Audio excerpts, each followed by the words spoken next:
Até o presente momento, o maior embate que aconteceu entre direita e esquerda, no caso de indicação de nomes, lá no Senado, foi a disputa pela presidência do próprio Senado. Rogério Marinho e Rodrigo Pacheco disputaram logo no início do ano, em fevereiro, e nessa a esquerda saiu vitoriosa, colocando Rodrigo Pacheco como presidente do Senado. O fato verdadeiro é que Rogério Marinho é de direita. O Pacheco tolera a esquerda, mas também não é de direita, é um centrão. É um centrão que vai aonde a onda me levar. É bem assim que funciona.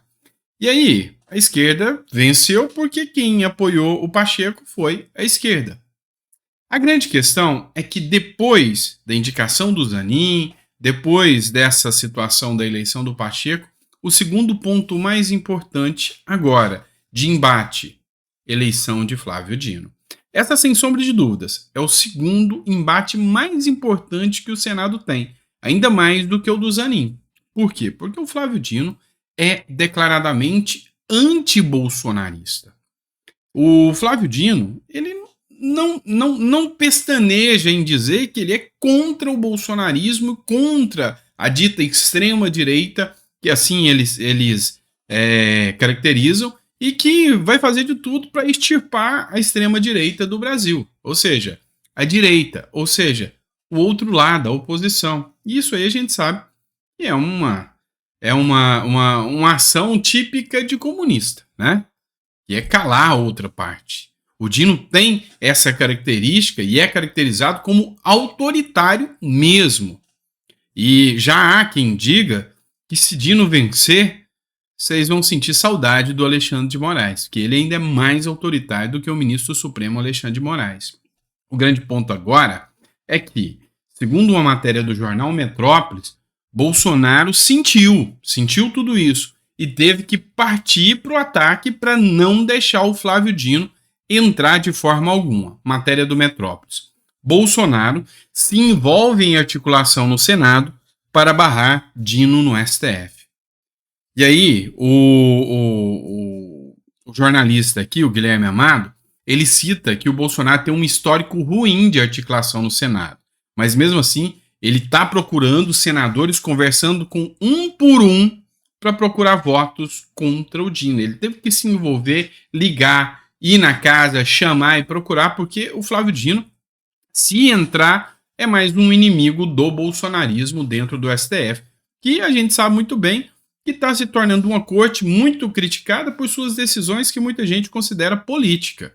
E isso é um risco tamanho. Aí o grande ponto é que hoje há uma articulação e o líder do PL já contabiliza ali que faltam só 9 votos para a oposição conseguir virar para barrar a indicação do Flávio Dino. Mas 9 votos não é só, é muita gente. Tá? Dentro de um Senado que tem 81, é 10% dos votos do Senado. Então não é tão fácil assim. Mas já conseguiu se articular nomes o suficiente para barrar o Flávio Dino. A aposta do pessoal do Bolsonaro é de que, olha, se o Dino entrar, o Congresso vai perder poderes. O Flávio Dino não tem o menor pudor, a menor preocupação em desrespeitar o Congresso. E se tiver um poder do Supremo na mão, aí que a coisa vai ficar mais feia ainda.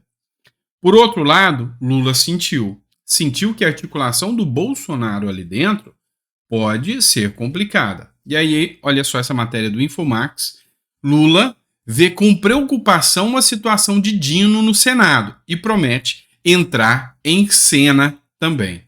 A possibilidade do Senado barrar mais um indicado pelo presidente Lula a um alto cargo na Justiça, como ocorrido recentemente com Igor Roque, que é da Defensoria Pública da União, vem deixando o petista apreensivo sobre os riscos para a aprovação de seu afiliado Flávio Dino ao STF.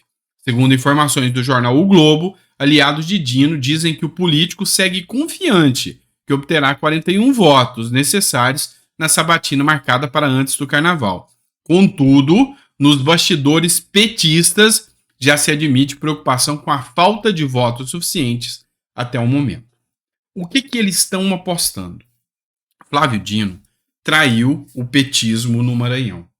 E aí a aposta é que o bolsonarismo, ou seja, a ala de oposição da direita, consiga converter votos, inclusive de pessoas como Jacques Wagner, entre outros, dizendo, olha, o Dino já traiu vocês no Maranhão. Imagina se o Dino no STF, ele vai estar aliado ao petismo. Se tiver alguém aliado do Dino lá que não é do PT no Maranhão, ou em algum reduto que é interessante para o Dino, com a força do Supremo na mão, vai dar ruim para vocês. Então a aposta dessa turma é virar votos, inclusive de petistas contra o Flávio Dino. E aí o Lula sentiu que isso pode acontecer. Conforme vocês viram aqui na matéria aqui, a turma, nos bastidores petistas, já admite a preocupação com falta de votos. E aí, vocês já viram que tem gente aí pulando fora desse apoio ao Flávio Dino. Outro ponto interessante é que o Senado tem o interesse em dar uma resposta ao STF. O Senado não está nem um pouco feliz com o STF. Motivo pelo qual deu 52 votos a favor da PEC que limita os poderes do STF. Então nós temos 52 senadores que não estão felizes com o STF. Será que eles querem o Dino com muita força e com o histórico que o Dino já tem lá no STF? Então já tem gente acreditando na aposta em virar votos. E a articulação do Bolsonaro e da direita vai ser muito importante para virar esses votos. Outro ponto eles sabem que quem indicou o Flávio Dino não foi o Lula, foi o próprio STF. Então é mais um motivo do Senado tentar barrar o Flávio Dino. Pode ser que isso aí dê surpresas pra gente, tá? Então, vamos acompanhar. Dia 13 vai ser a votação, vai ser a decisão dos senadores. Nós vamos estar acompanhando e trazendo o resultado para vocês. E olha só, a briga política, a batalha política segue firme e forte, mais firme do que nunca. Olha só, matéria da Folha de São Paulo. Ministros de Lula devem se aliar a Bolsonaro em ao menos 5 capitais na eleição de 2024. Bora lá, você vai entender. Há menos de um ano da eleição municipal, o presidente Lula, do PT, tem um cenário em que os partidos de seus ministros devem estar aliados a Jair Bolsonaro, em ao menos 5 capitais. Esse número ainda pode aumentar na medida que as corridas pelas prefeituras vão se afunilando, com partidos retirando pré-candidatura e formando alianças. Por outro lado, Lula busca acertar arestas com a legenda do seu vice, Geraldo Alckmin, porque há hoje 8 capitais em que eles devem estar em palanques distintos. Vamos lá, vamos entender o que essa matéria fala. O primeiro ponto, o bolsonarismo morreu? Não, não morreu. Hoje, se você for olhar em apoio popular, hoje Bolsonaro movimenta muito mais pessoas do que o petismo poderia movimentar. Lembra daquela história do teto de vidro? Lembra daquilo que eu já te falei muitas vezes, que o melhor cabo eleitoral da direita é a esquerda no poder? Pois é. Lula vai chegar em 2024 com uma rejeição muito grande. E aí a aposta do Lula é liberar fundão partidário para 2024 de 5 bilhões. É muita grana para prefeitos e vereadores. E aí a aposta é jogar dinheiro nos redutos petistas para conseguir a vitória naqueles redutos petistas. Esse é um dos pontos da aposta. Só que, por outro lado, partidos que estão na base do Lula estão por conveniência e ocasião, tem ministérios. Só que na hora de perder as prefeituras, eles não querem. E aí, você acha que eles vão ser fiéis ao petismo? Não vão. Então, vai ter muito ministro do Lula, muito aliado do Lula, que vai apoiar candidato lá da ala bolsonarista com a bandeira de direita. E aí é onde você tem que estar coelho, né? Tem que estar esperto com tudo isso.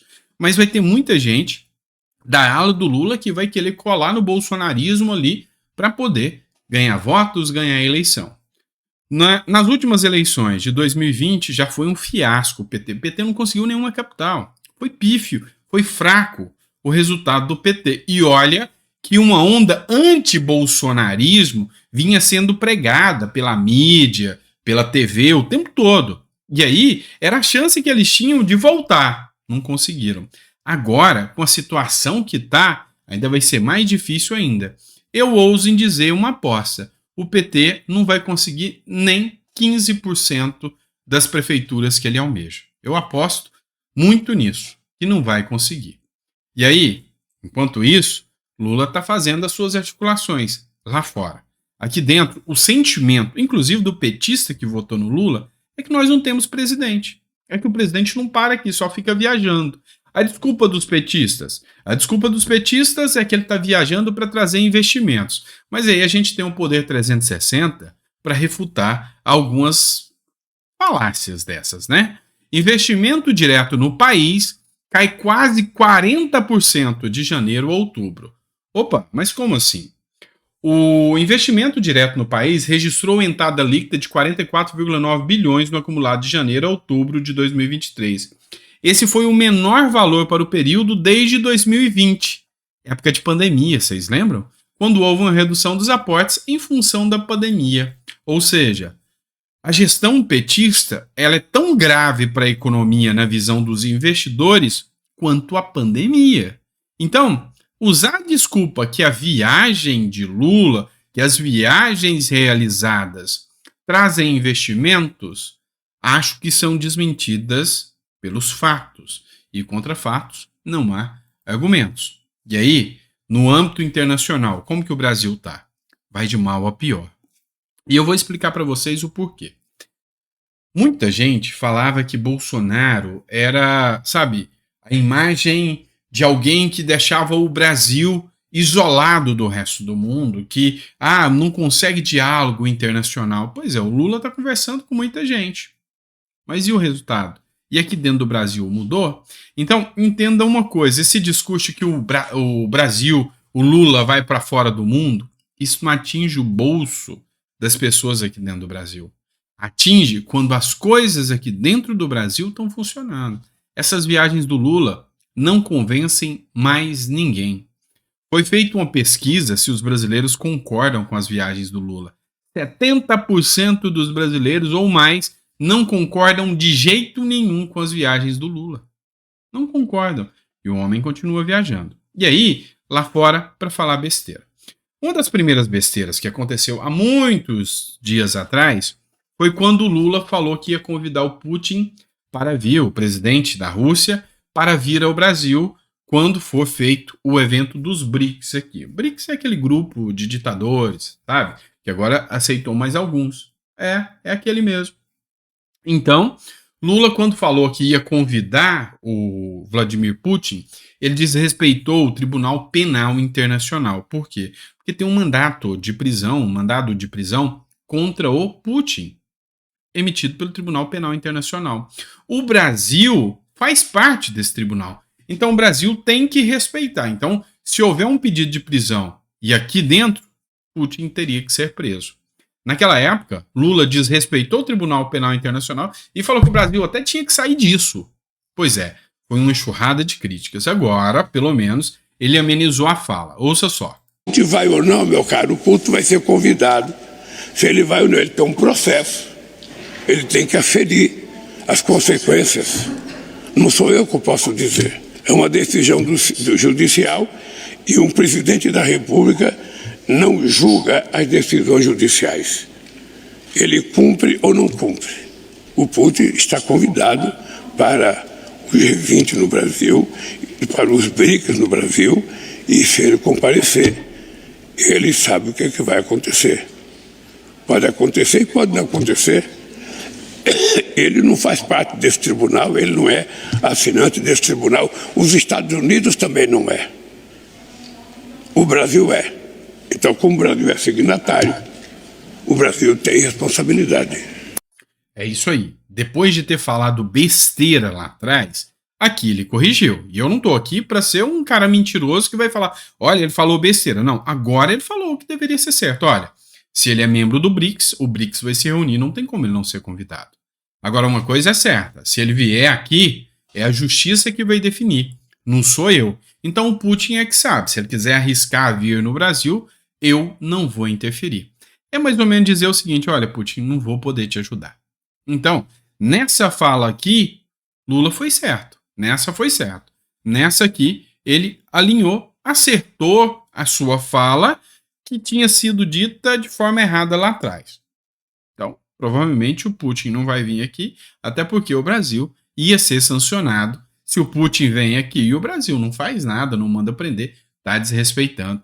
E a justiça não faz nada, está desrespeitando, poderia ser sancionado pelo Tribunal Penal Internacional. Outra questão que nós precisamos discutir é a fala do Lula lá na TV árabe lá, né? Isso se deu há 2 dias atrás, durante a COP ainda. Lula na TV árabe, a Al Jazeera, é considerada a Al Jazeera o porta-voz, né? A imprensa oficial de defesa do Hamas, né? Mas em entrevista à Al Jazeera, Lula criticou o Biden, criticou o Netanyahu e chamou de extremista de direita. Chamou que ele é extremista de direita. E ainda disse que o que Israel faz é mais grave do que um ato terrorista. Só que essa fala do Lula não foi bem aceita por absolutamente ninguém. Depois da COP, o Lula rumou à Alemanha. Pois é, Lula está mais uma viagem internacional agora para a Alemanha. Há muito tempo, o Brasil não vê interesses comerciais com a Alemanha. Não tem muito o que negociar com a Alemanha e há muito tempo o Brasil não tem essas relações bilaterais com a Alemanha. E Lula foi até a Alemanha. O primeiro... o chanceler alemão, não o primeiro-ministro, perdão, o chanceler alemão, que é o Olaf Scholz, ele recebeu o Lula. E lá, durante uma declaração de imprensa, ele falou que o presidente Lula está certo no ponto de achar que a guerra tem que acabar, que eles, juntos, têm que achar uma solução de paz. Israel e a Palestina têm que achar uma solução de paz, que a guerra nunca é o melhor caminho. Mas, entretanto, todavia, contudo, jogou uma bem na lata do Lula. Depois do Lula ter falado que Israel comete atos pior do que os terroristas do Hamas, o Olaf Scholz falou o seguinte: Israel só está se defendendo contra o terror, diz Olaf Scholz ao lado de Lula. Ou seja, sabe, foi aquela chamada assim: ô Lula, para de falar besteira, que Israel está dentro do seu direito. E aí nós estamos falando de Israel e Alemanha. Alemanha, você lembra da história do nazismo? Pois é, os alemães eram os caras que perseguiam os judeus. E agora eles estão defendendo: olha, os judeus têm direito de autodefesa. E aí vem quem? O cara que é de um país acostumado a ser neutro, que não envolve em guerras à toa, falar besteira contra uma guerra que está acontecendo e receber críticas, lógico, do pessoal aí de Israel. É óbvio que as falas do Lula são totalmente fora do contexto. Outra questão que está causando conflito para o Lula, e isso aqui vai pesar muito para o Lula, tá? Matéria do The Epoch Times aqui, Macron expressa oposição frontal ao acordo entre União Europeia e Mercosul. Não é bom para ninguém. Pois é, o Emmanuel Macron, que é um aliado do Lula, de certa forma, durante o período de campanha, antes de Lula se tornar presidente, estava lá dando palco, falando: Lula precisa voltar, Bolsonaro tem que sair, tem que tirar o Bozo, lembra disso? Pois é, mas agora ele já está com as arestas aí em relação ao Lula. E aí o Lula, como bom companheiro que é, jogou a culpa de tudo não ter dado certo nas costas do Macron. Cruzoé, Lula tenta jogar em Macron a culpa por provável fracasso entre União Europeia e Mercosul. Pois é, o Lula jogou nas costas do Macron. Quem fez essa publicação do antagonista foi o Paulo Martins, deputado. A culpa é sempre dos outros. E aí o Macron não gostou muito disso, não. O Lula sentiu que o Macron não gostou muito. E aí vem essa matéria da revista Veja aqui, do Lula. Tá? Lula disse que não desistiu do acordo entre o Mercosul e a União Europeia. Falou que vai lutar para fazer acontecer. E aí foi lá pedir socorro, matéria do Gazeta do Povo. Lula quer que premier alemão convença Milei e Macron a assinarem acordo com o Mercosul. No final das contas, o Lula teve que enfiar o rabinho entre as pernas e pedir para o premier alemão intermediar ajuda entre o Milei, que está aqui, vizinho da América do Sul, e o Macron, para que o acordo da União Europeia aconteça. Por que o Lula está tão preocupado? É um sinal de fracasso. A aposta de Lula foi concretizar esse tal acordo da União Europeia. E aí, tudo indica que está cada vez mais longe esse acordo entre União Europeia e Mercosul. Está cada vez mais longe. E aí é mais um fracasso do governo petista. Mais uma promessa que ele trouxe e não vai conseguir cumprir. E resultado? Até agora, depois de um ano, não trouxe nenhum resultado, não conseguiu aprovar nenhuma pauta significativa para a economia do Brasil. Enquanto isso, continua naquele discurso, né, na blá blá blá de que vamos resolver o problema do climático, então aquecimento global, nós reduzimos o desmatamento e as queimadas na Amazônia, blá blá blá, e todo mundo sabe que aqui dentro tudo é diferente. A única coisa que o Lula conseguiu reduzir não foi a queimada na Amazônia, é de artista falando sobre a Amazônia. Agora os artistas pararam de falar da Amazônia. Mas olha só essa matéria aqui do SBT News. Lula diz que o mundo precisa cumprir acordos climáticos ou estará brincando de enganar o planeta. Mais uma vez eu tenho que concordar com o Lula. Olha só, 2 vezes nesse editorial eu concordei com o Lula. Tá realmente brincando de enganar o planeta. E é exatamente isso, é brincar de enganar o planeta. Você quer um exemplo? Vou te dar um exemplo. Sabe quem que estava nessa COP28? Ali é tipo, sabe, uma panelinha de uma turma que, sabe, demagogo, que fala que está fazendo alguma coisa. É o caso da Marina Silva. A Marina Silva lá está sendo aqui investigada na CPI das ONGs, milhões de reais que foram destinados a uma ONG, que foram gastos, grande parte, com pagamento de funcionário, está lá pagando de, eu sou a santa. E aqui, a culpa da queimada na Amazônia no governo Lula é do Bolsonaro.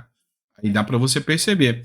E para você perceber o quanto que esse pessoal que está lá é demagogo, olha quem está lá com a agenda verde. Matéria do Jornal de Brasília. A Braskem tem agenda verde na COP28, enquanto Maceió enfrenta a iminência de desastre.